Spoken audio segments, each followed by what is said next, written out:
Assalamualaikum sahabat yang dirahmati Allah. Sekarang kita akan membahas tokoh inspiratif Islam, simak selengkapnya. Dari keluarganya, tokoh ini mewarisi kecintaan terhadap ilmu dan membaca. Ia tumbuh dalam rumah ketakwaan dan ilmu, sikap wara, dan zuhud. La adalah alumni Madrasah Sahabat, sistem pendidikan yang memengaruhi dunia dengan nama-nama yang terpatri di langit kemuliaan. Merekalah yang menghiasi keindahan masa keemasan Islam dengan ilmu pengetahuan, dan membangun peradaban ilmiah dengan karya-karya yang dikenal hingga kini. Pengakuan akan kebaikan perempuan tabi'in ini diutarakan oleh para ulama. Mereka memujinya dengan segenap sanjungan yang mengangkat kedudukannya di antara perempuan di masanya.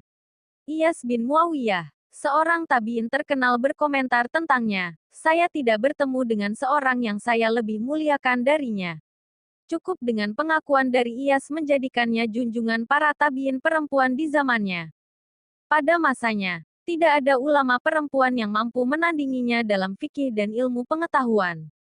Ialah Hafsah binti Sirin al-Ansyariyah al-Basriyah, perempuan ahli fikih, yang biasa dipanggil Ummu Huzail, saudara perempuan dari seorang tabi'in terkemuka, Muhammad bin Sirin.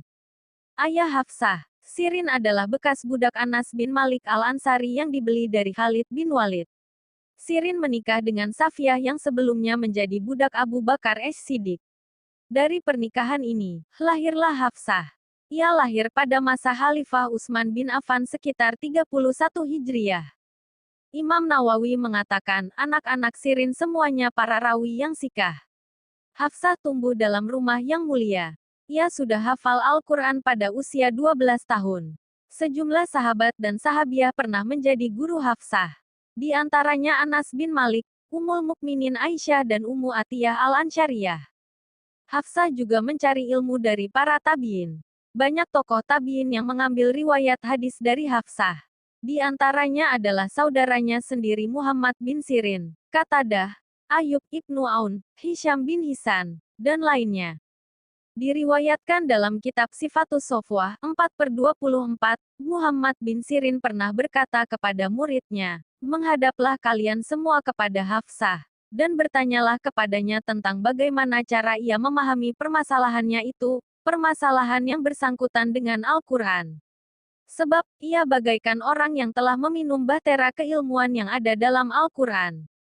Hafsah selalu mengisi hidupnya dengan ibadah, agama, kehormatan, harga diri, kemuliaan dan kebaikan.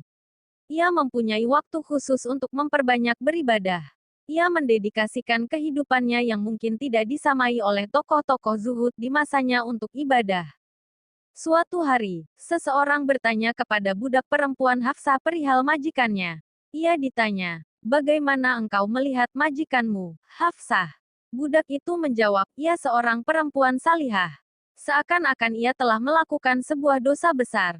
Ia menangis sepanjang malam dan salat. Ia sangat menganjurkan ketaatan kepada Allah saat usia muda. Ini karena usia muda memungkinkan kekuatan untuk taat kepada Allah. Ia kerap berbicara kepada para pemuda dan pemudi, "Wahai para pemuda, ambillah kesempatan dari diri kalian saat kalian masih muda. Sebab, saya melihat aktivitas lebih memungkinkan di usia muda." Selain rajin beribadah, Hafsah juga rajin berpuasa.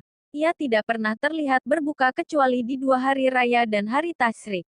Dikisahkan bahwa anaknya, Huzail, mempunyai unta perah, yaitu unta yang banyak susunya. Ia selalu memberikan 1 wadah susu untuk ibunya di pagi hari. Sang ibu berkata kepadanya, "Wahai anakku, sesungguhnya engkau tahu bahwa aku tidak meminumnya. Aku sedang berpuasa." Anaknya berkata, "Wahai ibuku, sesungguhnya susu terbaik adalah yang masih berada di kantong susu unta. Berikan ini sebagai minuman kepada siapapun yang engkau inginkan." Hafsah lebih memilih berpuasa karena mencari keridaan Allah. Ia lalu memberikan susu itu kepada orang-orang fakir.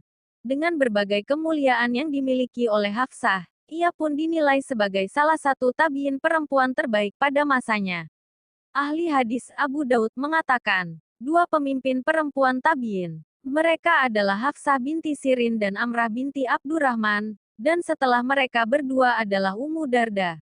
Betapa banyak tokoh teladan dari sistem Islam. Mereka senantiasa menjaga ibadahnya kepada Allah, menjauhkan diri hal-hal yang menyilaukan pandangannya dari Allah. Mereka memahami bahwa dunia hanyalah persinggahan menuju kampung akhirat. Tidak ada hari tanpa ketaatan, tidak ada waktu tanpa ibadah. Itulah kesan mendalam kepada sosok mulia Hafsah binti Sirin. Semoga Allah merahmatinya. Semoga kita mampu mengikuti keteladanannya.